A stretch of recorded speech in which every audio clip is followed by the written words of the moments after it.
Hey guys, today I'm here with my friend Mandy Capehart. I met her on Twitter a while back in the Christian spaces, and she's I've had a couple sessions with her, and she's really helped me. And I follow her email newsletters, and they're always great. So I always appreciate her content. Mandy, do you want to introduce yourself a little bit more about what you do? Sure. Thanks, Kendall. And I'm so excited to be here with you. You know, I love podcasting because I too am a podcast host of Restorative Grief with Mandy Capehart. It's a weekly show that goes back and forth between interviews and essays of my own work and grief and whole self care. And I work one on one with people. I'm also a grief coach and published author and public speaker, and everything I do revolves around trying to create holistic, whole self pathways into healing, whether that's from a primarily cognitive approach for people who live in that space, primarily spiritual approach for people who start and live in that space, or even people who start in the physical. So that's really what I spend my days doing on top of all the other, parenting and soccer Hmm. coaching and Hmm. marketing and things like that. Yeah, that's great. And I mean, I just love obviously that, your focus is on grief because really that's so, I mean, obviously everyone goes through it and that's so at the core of people's issues and stuff that they need to work through. And so, and I don't think there's a lot of people that just really focus specifically on grief, and it takes someone very brave and empathetic, and you're all that. So I appreciate you. Thank you. I'm excited to chat today. Yeah. So you want to get into just what we're talking about today? Sure, I can totally introduce it. So, we are looking at grief from a holistic perspective, meaning rather than addressing the fact that, okay, now we're grieving and that's a really emotionally driven process, we're exploring how it also affects us cognitively, spiritually, and physically. So, where does grief live in our thoughts, in our emotions, in our bodies, and in our spirits? Or in my work, the way we look at spirits or spirituality is really our connection to self, others, the world at large, and our understanding of a higher power. Yeah, that's great. So where do you want to start? That's a great question. Let's see. I mean, we could certainly walk through where people get derailed doing their own Hmm. grief work. I know when I first started in this work, it was after about, let's see, my mom died in 2016, 2 years after my daughter was born in 2014. And prior to that, we'd had years of infertility and trying to get Mm. pregnant, mixed in with all of the other losses and deaths and moves and divorces in our family that we'd grown up with. So when I decided to traumatically change my life in 2018, I was 2 years into the grieving process. And that was for me about when I started feeling really settled and really, well, settled's not really the right word. I started feeling a little bit more in line with myself, Mm. recognizing myself a little differently, noticing things about who I was that had changed, but still knowing there's familiarity here instead of feeling very untethered as I did in the beginning seasons of my grief of losing my mom. And so from 2018 to 2020, I started studying and doing a lot more reflection, self reflection, but more education around grief work. And then in 2020, I started drafting my book right on the heels of the pandemic and the school Hmm. shutdown here Good in my timing. state. Right. Well, and that was really the motivation because I was very aware when I turned on the news and saw, okay, the school district's shutting down for 2 or 3 weeks. I just had this gut instinct that said, no, no, we're shutting down for a long, long time. Hmm. And we're about to enter into this generational experience of grief that will go untended and unmarked if we're not intentional. So I didn't want to live in that world. I'd been living in that world uh, mostly alone for so long that I thought this is the chance to share my story and my experiences, what I've learned through study, what I've learned through personal application, but also to ask some really challenging questions and live in that space of discomfort that is tolerant of the discomfort for the sake of growth, right? What is this unto? And I wanted to teach other people to ask that question. Like, we don't grieve for nothing. What is this unto? What are we here for? And not in that global, why do we exist question, but in that grounded, what is the purpose? What can this be put toward? How do we integrate what we're experiencing and what we're learning into this sense of self that we are truly starting to develop? So 2020 gave me some practical opportunity with the book, with the Restorative Grief Project, and with my town having wildfires in the fall of Oh, wow. 2020. Mhm. Uh, so I had a lot of opportunity to put my practice where my thoughts were and really find some alignment between what I had a vision for in my own grief work, what I thought I could bring to the table as a coach, but also as a business owner and podcaster and author and all the things, and what my experience was to find some alignment internally with the purpose of this work. And is this just making sure I wasn't saying, well, this is another career to survive a pandemic. And then when, quote, things become normal again, then I will go back to, teaching or finance or whichever path I was on. So the the question became, okay, but am I doing this with intention, Mm, alignment, or am I doing this to survive? Right. So right.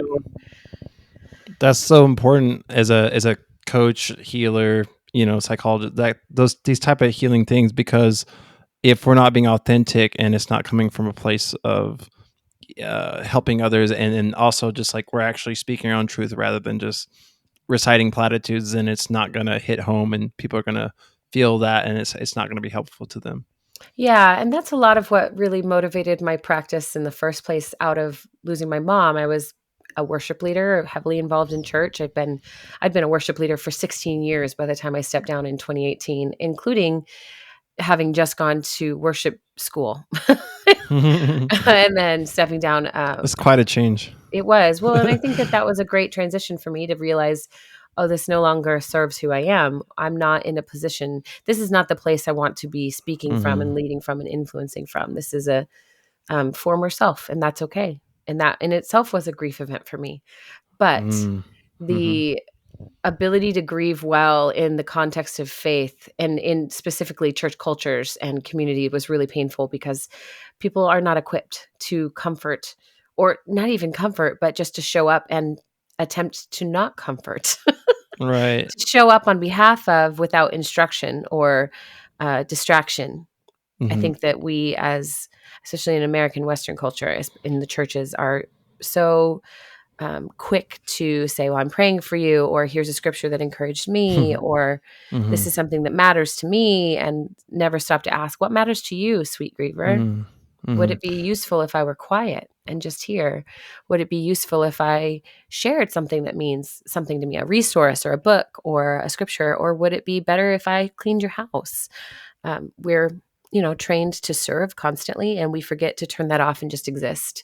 And so from my experience, it was really a great place to start training and reteaching people how to do this well. How do you support people without spiritually bypassing them? And this was in our community. We had lost my husband's best friend at that time, about 6 or 8 years earlier, suddenly, and his wife and children are family to us. And so I Hmm. remember just watching her fade away, and Hmm. not even from every not from us, but from every other relationship. For the most part, she was really struggling, and it was so important to me that I just kept showing up and being present, regardless of the church, regardless of what was, I thought, perhaps required or expected of me.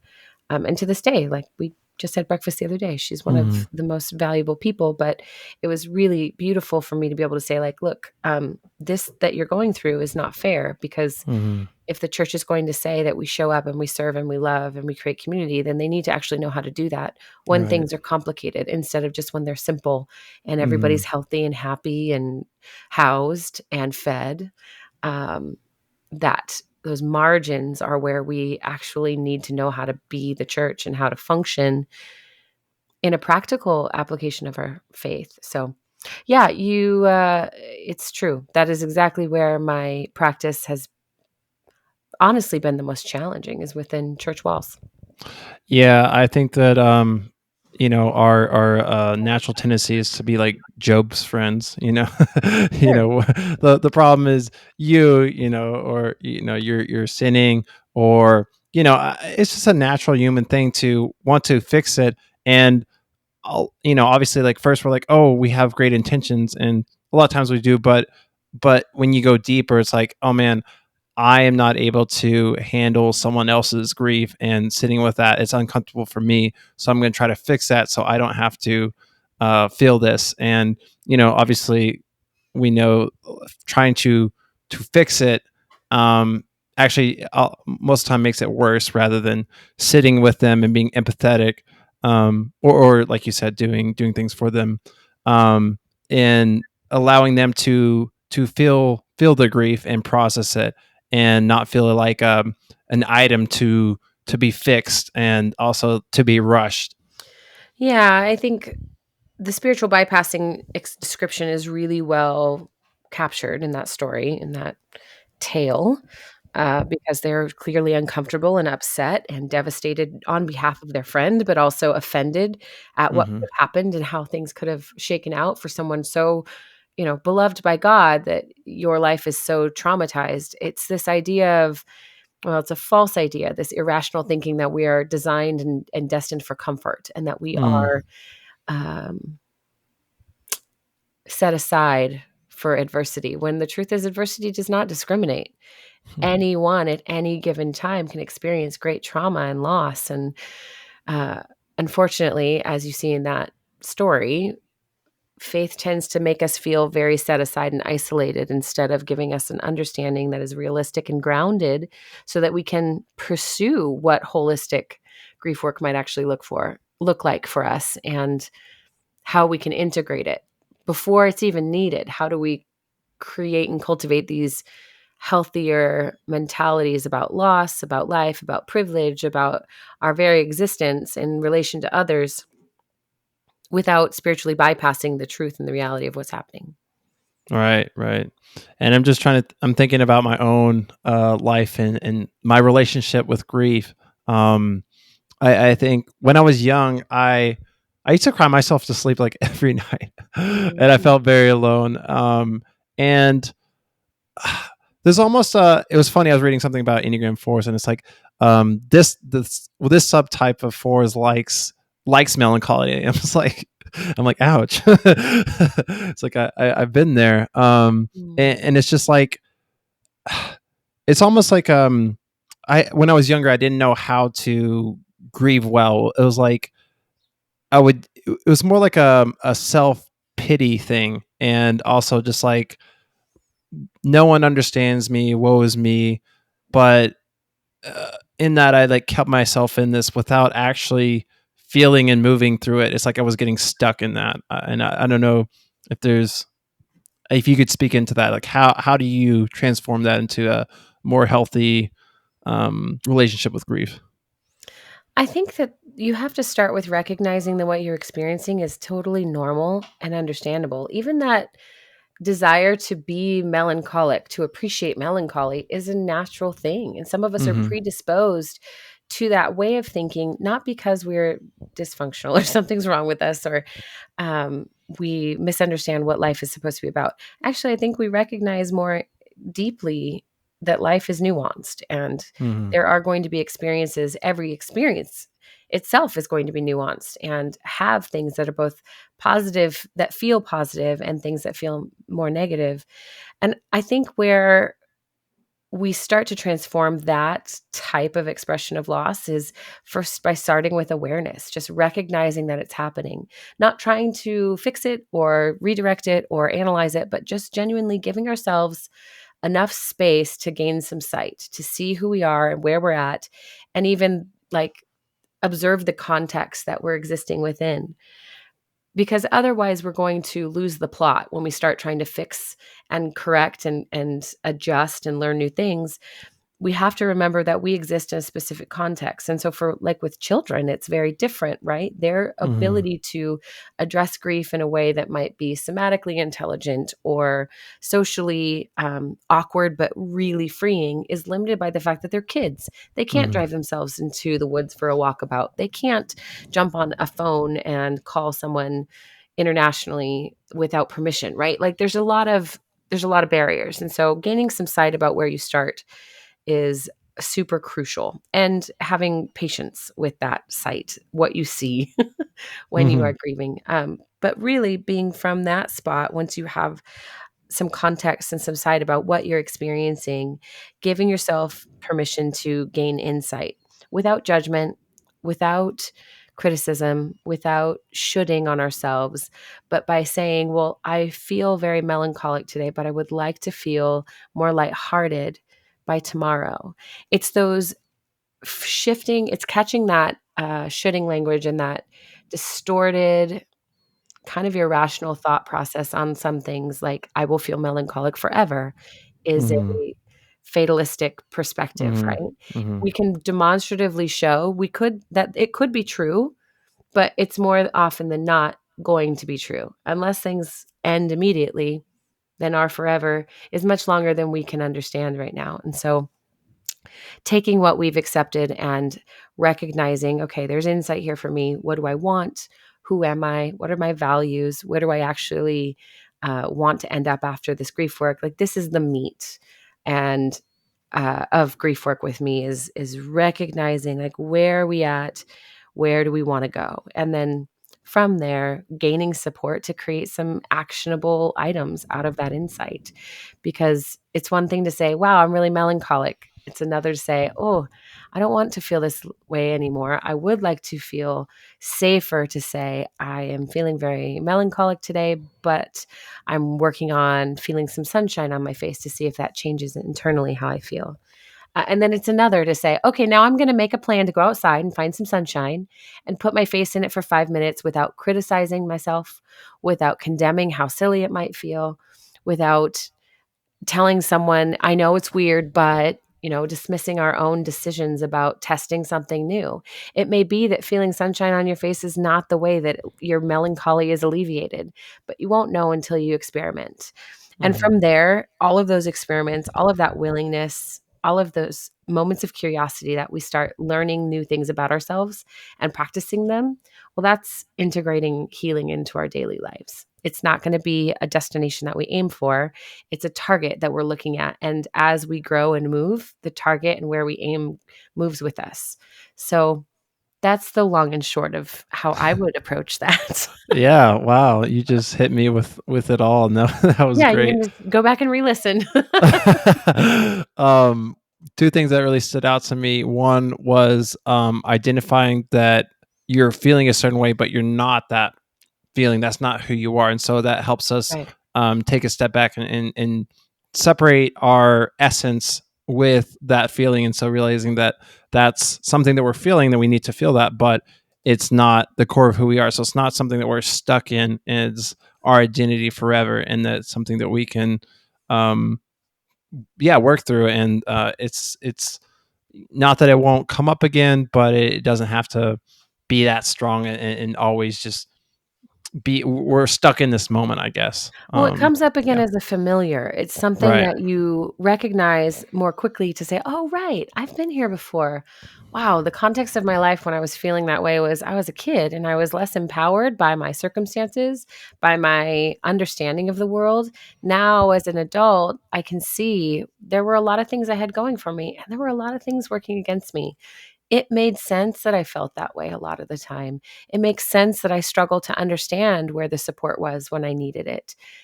Where's the support now that I need it? And shifting out of that younger self, which could have been yesterday, right? Younger self, Mhm. I'm a big fan of the framework of younger self versus like inner child, because Mhm. I am very childlike and my trauma happens all the time. I experience things and make decisions that I have to then say, okay, younger self, that was not maybe our best decision forward. But that's okay because we're readjusting again our aim at the target. It's moving with us as our goals change, as our wants and our needs change. We're pivoting with it. And so to give yourself that grace to move differently is wisdom and it is maturity. We've got this idea that if I've ever been an integrous person, I must be integrous 100% of the time, every moment going forward. Mhm. You won't be. Like, I'll just disappoint you now. You will fail tremendously. And the arrogance to say otherwise is just honestly for me a red flag that that's not a teachable heart. That's not a growth mindset person that's ready or interested, or maybe they're interested, but they don't know how to approach themselves curiously and compassionately. They're Mm. approaching through that lens of judgment and should language and um, really dichotomous, like you're either good or you're bad. You are Mhm. either like in or out. And one of the ways that I have found that I can slip back into dichotomous thinking is kind of on the same lines of thinking like, oh, this is a bad way of approaching my grief, or this is a good way of approaching my grief. When the truth is, no, there are just ways, there's no good or bad. And I get to ask a question: is this helping me or is this hurting me? Mhm. Because we have a lot of people who show up, especially in my practice, with coping mechanisms that the world would say, that's really bad. You're drinking every night. That's really bad. And I'll say, well, is it helping you or is it hurting you? And if the greater good is it's taking my stress down for now, okay, how do we reduce the harm? If you're Mhm. drinking 3 beers a night, can we go down to one? Mhm. Can we go to one with 5 minutes of meditation? So we reduce harm and we invite curiosity and we reinforce the fact like, yeah, you can make a choice. Wow, you must feel really embodied when you aren't drinking in your pain. It must feel really present. And that liquor helps numb it.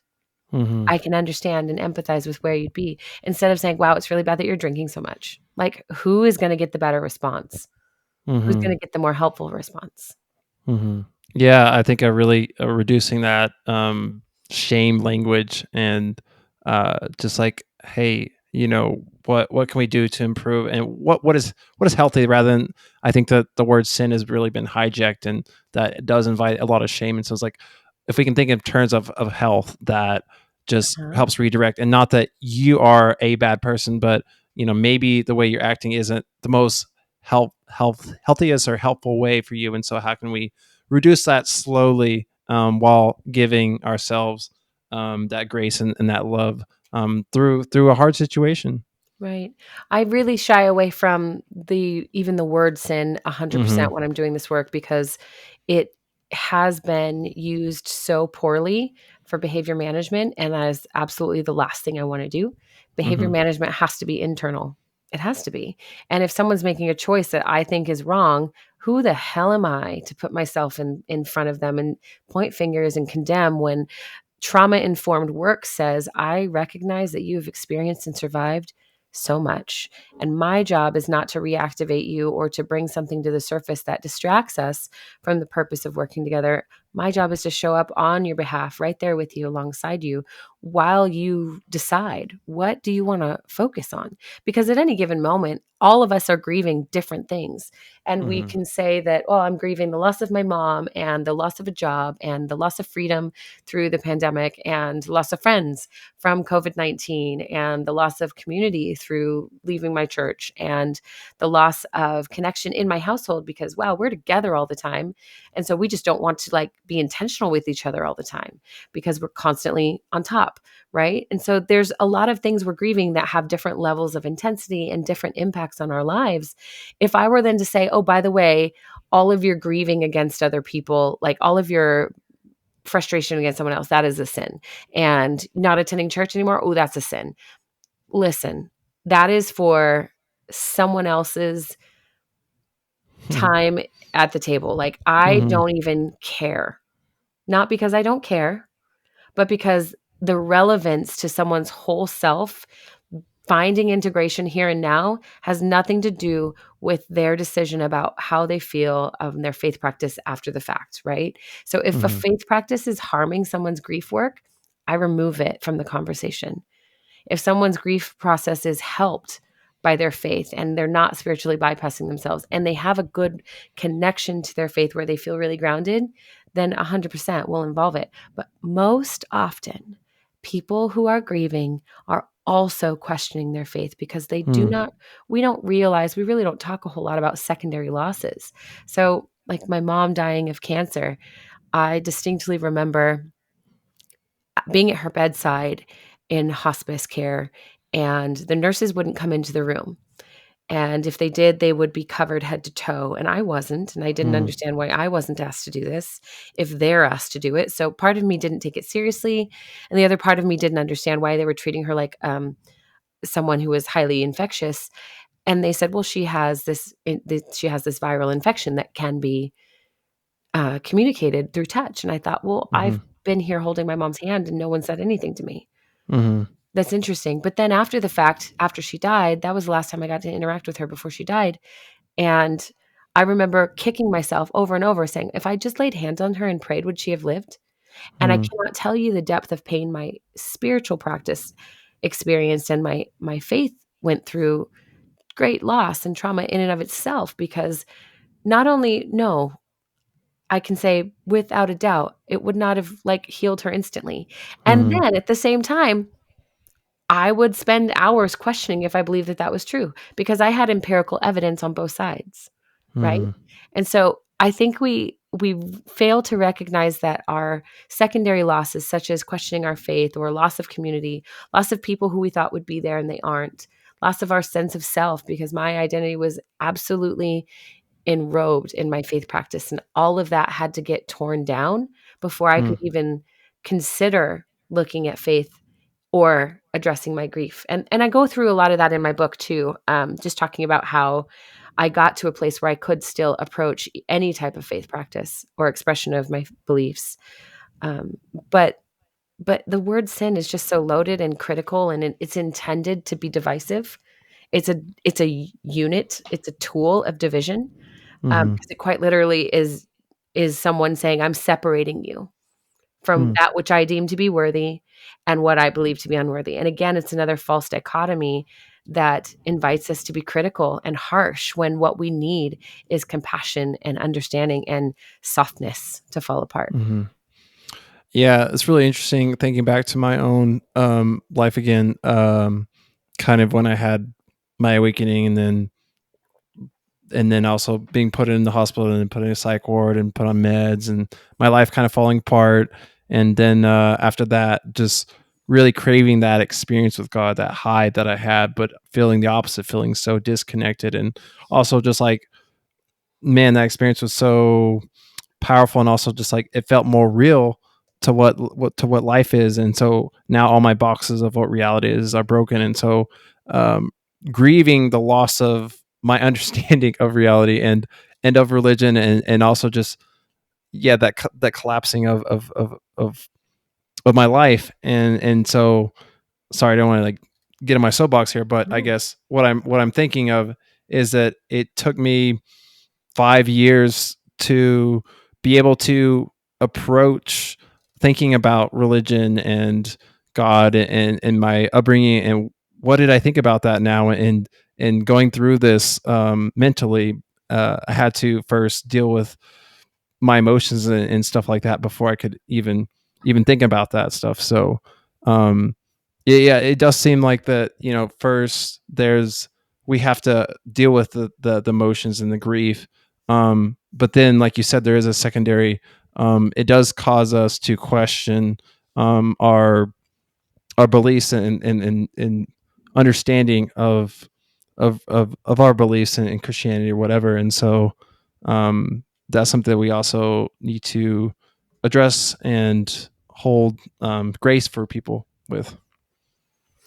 I think the idea of holding our faith lightly is really, really important when it comes to grief work because the idea that our faith will carry us through anything is beautiful until the thing gets real big.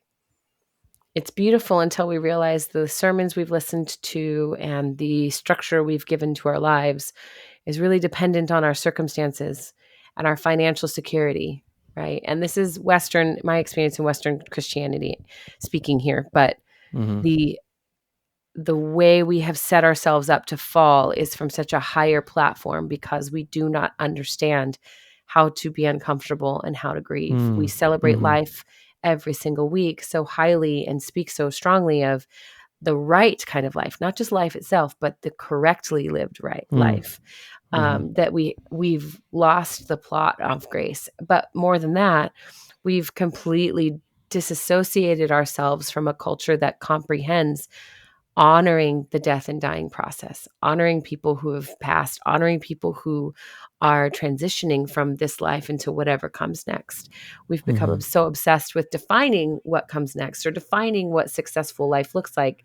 We fail to see humanity for the fullness of what it is. And so I think for my purpose, the grief work that I love to do really shows up for people where I can point them back to themselves and say, if you're designed in God's image, and this is obviously for faith-based Mhm. coaching, but if you're designed in the image of God and you truly believe that, like you truly understand and believe and say that I am a reflection of the creativity of heaven, I am then given the opportunity to say, okay, so what does the creativity of heaven look like when you are flourishing? What do you look like fully alive? What do you want?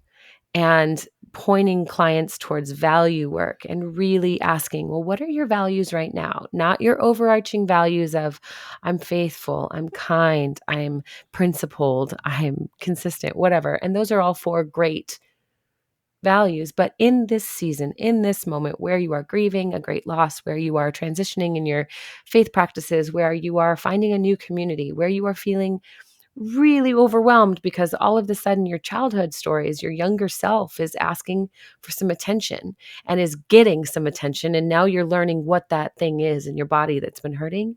You recognize the roots in the trauma that you experienced. So, what are your values right now? Because they're not going to be the same that they were when you were 12 or 10 or 5. My values when I was 5 should be different. They had better be different than when I was Mhm. 16 and where I am now, almost 40. My values have to evolve with me as a human being because change is constant. And believing otherwise, believing our identity is, set and solid and permanent is so uh controlling Mhm.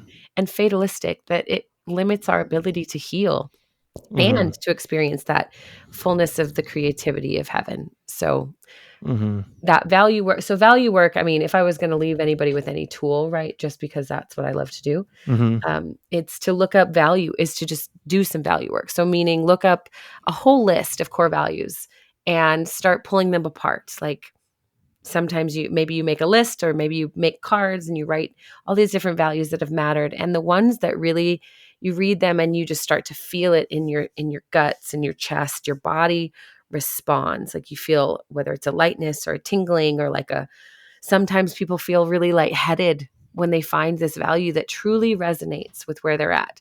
There's this sense of alignment that comes almost instantly. That value, the one that really hits home, allows you to then experiment with what type of support would be really meaningful. So for me right now, my core value that I'm pursuing is fun. Does this seem thing does this thing seem fun to me? And what does fun actually mean? Well, for me, fun usually has to do with sports or being active or jumping off of something that most people would say, that's crazy town. Why would you do that? And I'll say, because it's fun. I want to jump off more of them. Mhm. Right. So those are the things that then I can say, well, that's going to be something that actually feels rested, makes me feel rested. That's going to feel restorative, not because jumping off of a tree with a thing on my back is inherently restorative to everyone. That's not restful to a lot of people. But because of the character that I am, that's actually appropriate. But because of my character, where I'm at in life and what matters to me, what my values are, that allows me to then say, actually, ziplining is incredibly restorative as a grief tool for me. But I would never say that to someone like you, right? Because you don't necessarily have the same values that I have. My story is not going to become prescriptive for someone else's. My story can be reflective of how varied and expansive grief support can be. Because I'll tell you what, there is nothing for me that is more freeing than literally realizing I could plummet to my death if this cable snaps. But Mhm. wow, that view is incredible. Mhm. I feel so free, right? And so those are that value work and deciding to be very honest despite how chaotic or off the beaten path or out of line with scripture things might seem. I don't mean to say that last bit out of line of scripture as flippant, and so I just want to qualify what I'm saying there. We have allowed, in my experience, the scriptures to become so prescriptive around grieving and how to grieve and how to build a community that we have missed the opportunity to remain in our inherently insightful, wise, created selves. So Mhm. I don't know, when people tell me like, "Oh yeah, the Bible is my source of comfort." I'm like, "That's awesome." Um, Specifically how? Because if you're just Mhm. tell me because Jesus is so good, like totally. Um, Specifically how? I agree with you. Specifically how? Uh-huh, Like, uh-huh. how does this align with how does that statement reinforce your current value in a way that you're finding true rest?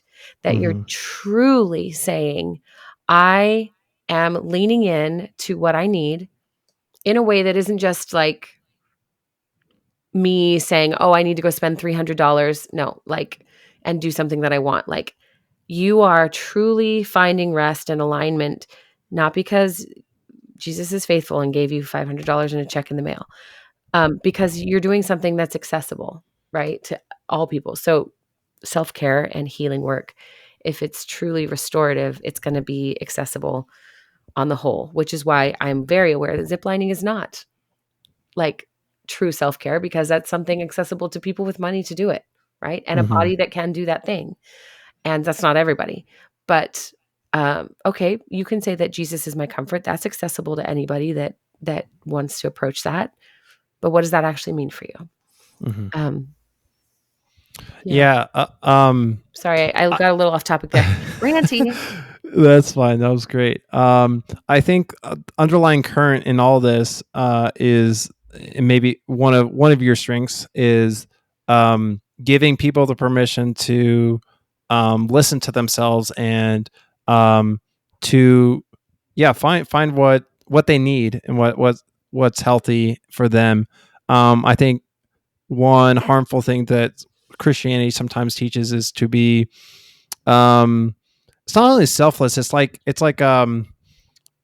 self-sacrificing to the point of like harming yourself. Mm, I don't know if I'm saying this the best way. sure. You know what I'm talking about, but Yeah. yeah, and so like we're looking to what others need so much that we're harming ourselves and what we need, and then we're basically running ourselves out, and then we collapse basically because we can't keep going because Sure. we've ignored our own needs for so long. Well, I think that goes back again to this idea of course, put your oxygen mask on first, but Western church doesn't teach us that. Western church says you are being rewarded in the afterlife. You are storing up treasures in heaven. You are filling your mansion with jewels and wildest dreams. We've literally materialized and made material things in a heaven afterlife the priority. Whenever that was said to me, it was literally like buckets of jewels. I've never valued buckets of jewels, but for some reason that was the thing that people made me that came to mind when people would say those things to me. And so the selfless skilled unpaid labor that churches rely on is really difficult when you are grieving. And this was part of my story too, because I was, Mm, like I said, I was a worship leader and I was involved in all the right. ministries, all of them. Um, because it does not make space for me to exist as a human who needs to be able to quit a job when I need Mm, to, because there's a spiritual factor, right? I've over identified with my spirituality as part of who I am. Therefore, the service that I provide is part of my identity. If I stop doing those things, stop providing that service, piece of my identity is going to fall apart. My sense of belonging in the community might be reliant upon my ability to serve said community. Then what? Then my support is removed. But did I even have support in the first place? Or was it predicated on the fact that I was right there in front of somebody and I was crying my eyes out? So that it's a difficult place because in the faith context, I'm the person that says, let it fall. Whatever it is, Mhm. if it's not serving, let it burn. Because you Mhm. know what? Wildfires are restorative for the forest to find new growth. I am the person that burns it down just to see what rises from the ashes. At the same time, when it comes to self care, if you are indulging and pursuing things that are not accessible holistically to someone in the middle of nowhere, and this is what I've always said about faith too. So here's my little extra soapbox about missionary work. You're Mhm. either going to have lots of new listeners or people threatening me.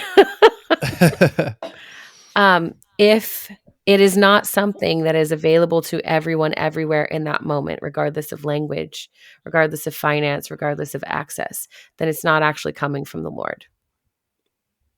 I cannot, in good faith, ever believe that the reduction of the wholeness of the created world and what God has brought on this earth could be limited to Western thinking or English Mm. speaking cultures. Mhm. And to believe otherwise is so short sighted.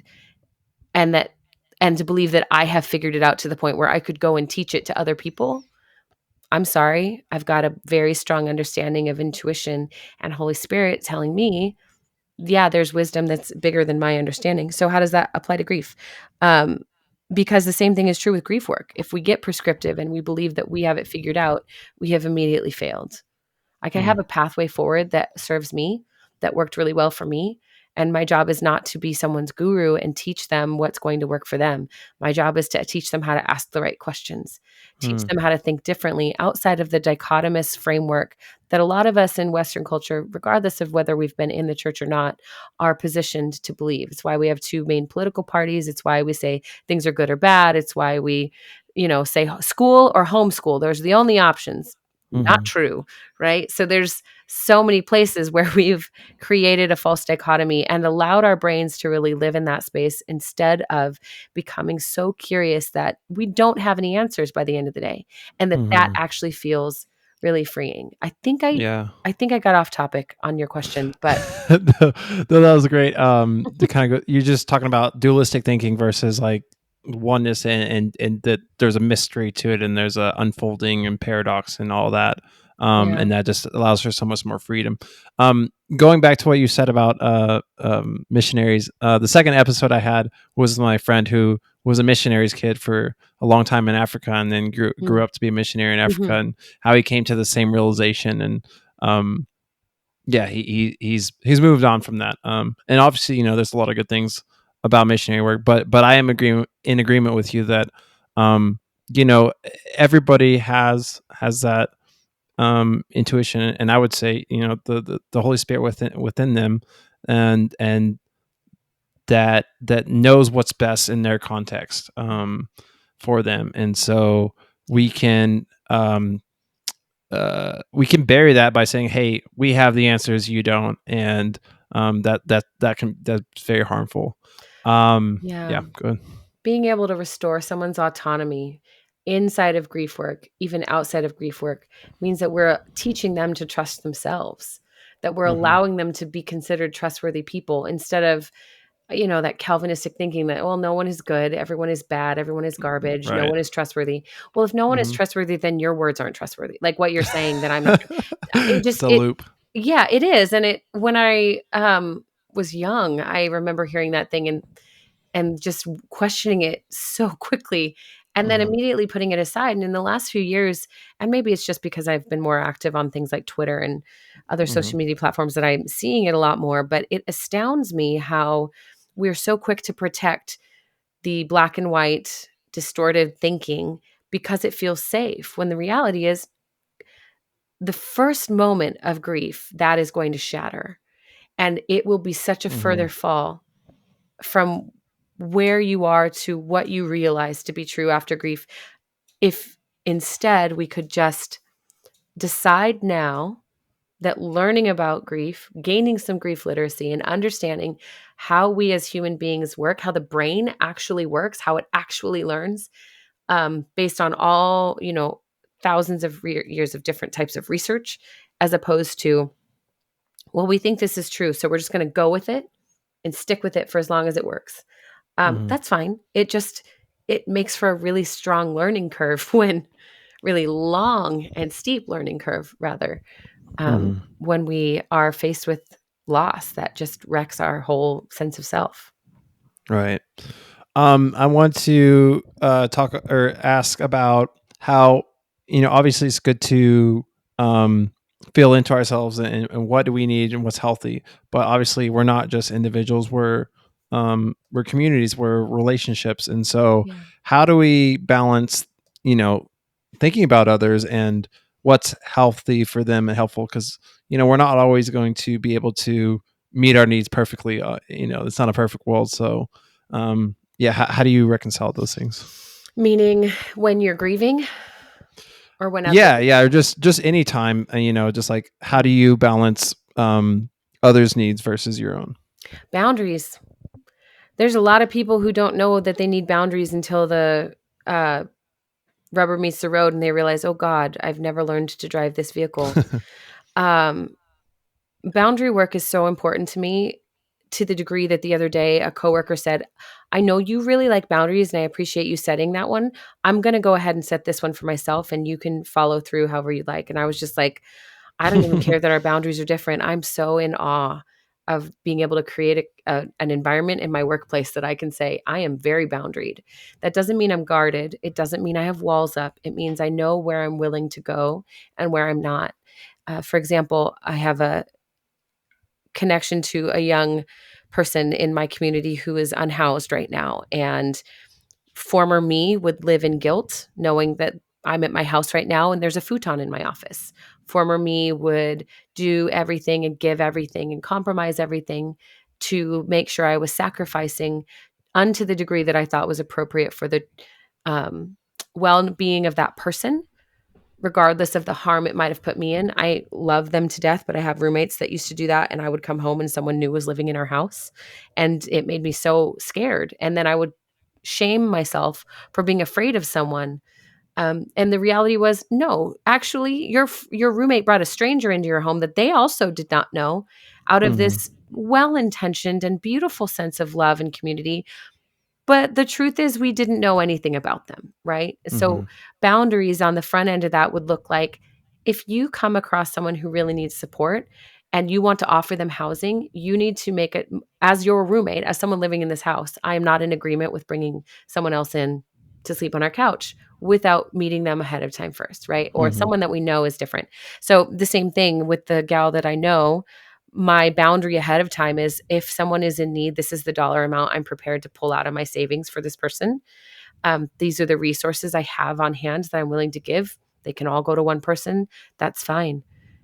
I know where my boundaries are, not because I'm mm, afraid of giving too much or being taken advantage of. I'm not. If I give something, I give something. It's meaningless to me because I, again, haven't waited on a materialistic afterlife with a bucket full of jewels that I'm worried about. I'm mhm, worried about, how do I create a safe environment for myself and this person to have a relationship that feels real. And if it's mhm, a taken advantage of situation, that's okay, because my attachment isn't to the stuff. My value here isn't in the aftermath, it's in the honoring and dignity of a person and ensuring that they are valued. And so I think that the boundary work we can do around grief and around supporting our community is really about recognizing, well, again, what is valuable to me?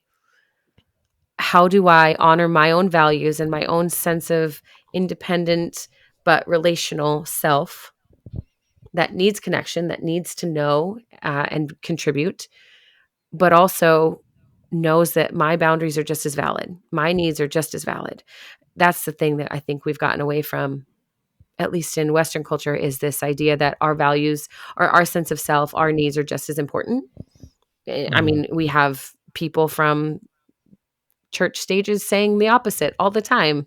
The church is more important. Give your money here. mhm, Do this for the church. Sacrifice this because you're, worthless and or you're worthy. But here's a caveat: we're just going to forget about this whole sin conversation or whatever. Again, I get very easily distracted by dovetail thoughts of bad theology. Um, but yeah, I think boundary work is so hard. It's so scary, and we don't realize that we need it until we're driving the car and the brakes have been cut. Like, oh my God, we never figured out how to stop Mhm. this. We just said Mhm. yes and put things in motion instead of realizing what's the out, what's the end game. And Right. I know it sounds kind of cynical and like controlling to say that, but it's the opposite. It allows us to remain in our own power without trying to Mhm. overpower the other person. Because when there's a power dichotomy or an imbalance, then one person has more, and then the disempowered party feels like they have to push back harder just to be heard, Mhm. which we're witnessing right now in culture, right? When you feel disempowered, you get louder and louder, and that's not Mhm. necessarily the right way forward. Maybe it's the party in power or with more authority, recognizing and finding some humility and identifying, whoa, this is imbalanced. How do I rectify this so that there are healthy back and forth? There is a healthy balance, and there are boundaries that we can honor and respect. It's like my coworker who says, wow, that's your boundary. My boundary is if I don't do it now, I won't do it at all. And I'm like, cool. Mhm. Know thyself. Brilliant. Right. Yeah, boundaries are, I mean, just healthy for, yourself and for the person you're interacting with, Right. because it's like, oh, if I don't have boundaries, then when situations happen, I don't already have a clear sense of who I am and, what my boundaries are, then it's easy to feel, defensive and resentful, and then passive aggressive, and not communicating clearly, and then it causes issues with them because they're like, "Oh, you didn't say this was your boundary," and it causes all kinds of issues. But when you know yourself clearly, that helps other people see who Yeah. you are clearly and treat you accordingly. I think we end up having a lot of people who are like, "Ugh, that's nice. So you've always been someone that's generous, but suddenly you're reading this new book and you're not going to have money when I need it," like, or whatever, like that embittered, how dare you have a boundary with me, the person that's offended. Mm-hmm. That person was going to be offended eventually. And it just Mm-hmm. happened sooner because you said you can't take advantage of me anymore. This is actually, we treat people the way we want to be treated. We teach people to treat us the way we want to be treated. Mm-hmm. Sorry. Mm-hmm. And when we teach them that we're easy marks, maybe they're not even trying to take advantage. They're just used to us being a resource. And we Mm-hmm. remove ourselves as a resource from whatever that looks like: emotional, physical, mental, monetary support. um, we can vilify ourselves, and the narrative would be either we're a good guy or a bad guy. Either we Mm-hmm. are a villain in their story or we're an enabler in their story. And there's always going to be caveats to that, because there's always context that is crucial. Mm-hmm. But I think, again, with like, especially if you're supporting someone who's grieving, setting your boundaries right out front. Hey, I'm not able to provide a meal once a week, but I am able to come over and clean your floors. Mm-hmm. I'm not available to hang out and take care of your children for the day, but I am available to take you all out for dinner tomorrow night, or to send you a dinner card, or like whatever. Just being clear about what you have capacity to offer. And as a griever, telling people what you have capacity to do or not do, what you have capacity to receive or not receive. These boundaries are just their kindness. They're allowing us to Mm-hmm. know where we stand with people, instead of that weird, are we friends? Are they not? Are they mad at me? Are you mad at me? Is this about me? It's not. Mm-hmm. But because we've never had a healthy relationship, we don't know if it's about you or about them or about nothing at all and unrelated. Mm-hmm. But Yeah, that's good. well, I can end it on this. I think the most important thing to remember for people who are in the faith context somehow, and they are grieving or they are witnessing someone grieving in their community and they're not sure what to do. So I think if that's you, if you're finding yourself feeling like, oh my gosh, I'm grieving and nobody understands me and nobody knows what to do with me, and um, that's okay. Do you know what to do with yourself? Mm-hmm. Like, what do you want? Who are you right now? And if you don't know those answers, that's okay too. Observe that you don't know those answers. Observe that you are in your context and you exist. And right now, in this moment, taking 3 seconds to pause and to still your mind and to still your heart, to still your body, and to exhale and give yourself a moment to pause. Because the reality is, if people don't know how to help you, you don't know how to help yourself either. Because if you did, you might have communicated it. I didn't. I didn't know at all. I knew Mm-hmm. that I wasn't doing the right things. I knew that what I had wasn't working. But it wasn't until I slowed down to ask some questions of myself. Well, I don't know if this is working, but what do I want?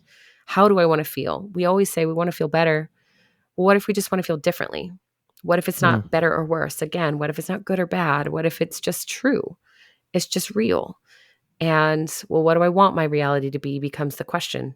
And that allows us to identify, oh, wow, that person is not really the friend I want in my life right now because they have a lot of need for me to serve, for me to show up, for me to do things for them, but they've never asked how they can come alongside me. It's no shade on that person. It's just not the right season for that relationship. Or maybe it's whoa, I've outgrown that relationship. This is going to suck because there's another secondary loss. Mhm. Insight, we start asking some hard questions, but we were already going to be uncomfortable in asking hard questions. They were just going to be different questions.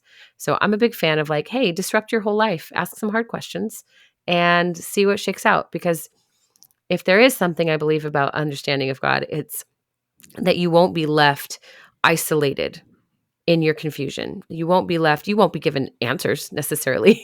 Those are Mhm. for you to uncover. These answers are things Mhm. that we pursue on our own and in the context of our lives and our understanding. But we won't be remaining at this eye of the storm without someone to hold on to or to ground to, some understanding to ground into, to find, just a starting point. Mhm.